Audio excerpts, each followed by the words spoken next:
They're called the Trent photos. Two shots of a flying saucer over McMinnville are some of the most debated pieces of Oregon history.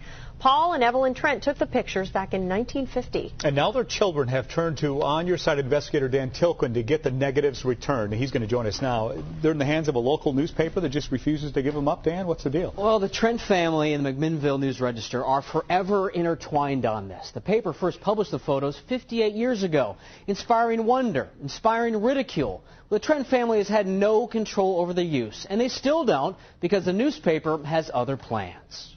There's the original front page. Photos snapped within moments, taken here in the backyard of the Trent farm in McMinnville. The local newspaper sold thousands of copies across the country. Linda Saylor and Tammy Gokenauer remember their parents' account of what happened. Mom was feeding the rabbits, saw something, hollered at Paul,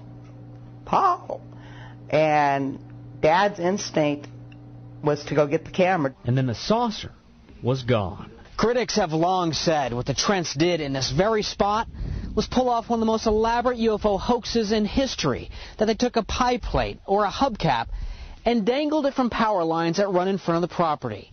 The Trents always maintained they saw something, but the ridicule took a toll on the family. We're the alien family. That's all we were talked about, was the alien family. When Paul and Evelyn Trent died in the mid-90s, the location of the negatives was a mystery. Linda Saylor discovered they had been in the hands of Navy physicist and UFO investigator Dr. Bruce Maccabee since 1974. I contacted the Trents myself and talked to Mrs. Trent extensively over the few years. She said it was okay if I borrowed the negatives. And I implied that I was only going to keep them for a few weeks while I looked at them. Well, it became apparent that they had really good stuff in them, and it took me more than 2 weeks. I actually had the negatives for like 25 years. Maccabee agreed to return the negatives to the Trent children. Case closed, right?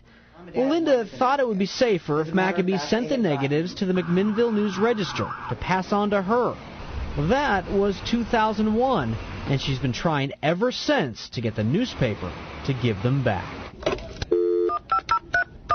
Hi, Mr. Bladine. This is Dan Tilken with KATU Television calling you back again. We wanted the newspaper to explain why it's keeping the negatives, but the publisher, Jeb Bladine, won't agree to an interview. So through these documents, we'll have to explain past arguments. His father, Phil, ran the paper when the photos were published. And this letter from 1970 shows Phil helped get the Trent's negatives on the flying saucer back from United Press International when they disappeared the first time. Phil Bladine is also the man who lent the negatives to Bruce Maccabee with the permission of Paul and Evelyn Trent 3 decades ago. The fact that Phil Bladine had them to lend is the crux of the newspaper's argument. In this letter to the family, Jeb Bladine writes, Paul Trent left the negatives in Phil Bladine's hands with the indication that he wanted nothing more to do with them. The letter states the paper believes that the negatives should become part of a permanent historic display in Yamhill County with a mediated settlement as to access and other rights. Even after Bruce Maccabee made it clear in this email he sent the negatives to Phil Bladine under the assumption that he would return the photos to the Trent children. Then he clearly instructs, you should return them. Trent's children are clearly the rightful owners. Since Mr. and Mrs. Trent never signed any document giving the rights to anyone else. We went to the newspaper in person, and we were told Jeb Bladine was in a meeting and he'd get back to us. Well, he did 6 days later. In this email, writing, it's possible there will be legal proceedings related to the UFO photographs, and I am not willing to participate in media interviews on the subject. We maintain our belief that the negatives should become part of a permanent historic display in Yamhill County. We're not going to take them and try and make millions off them. We just want to put them like in a safety deposit box and have them locked up to where we know where they're at. It's just something that belongs with the family. It doesn't say Jeb Bladine photos. It doesn't say McMinnville Register photos. It says Paul Trent's photos.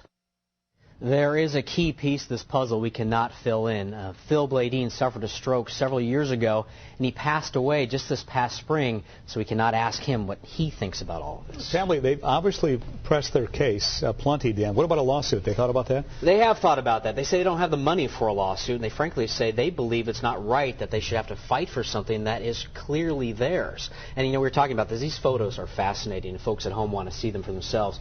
You go to KATU.com, and you click on the special reports section, and you can see high-resolution copies of these photos. If we had the real negatives, then we could do something even better. Awesome. Thank you.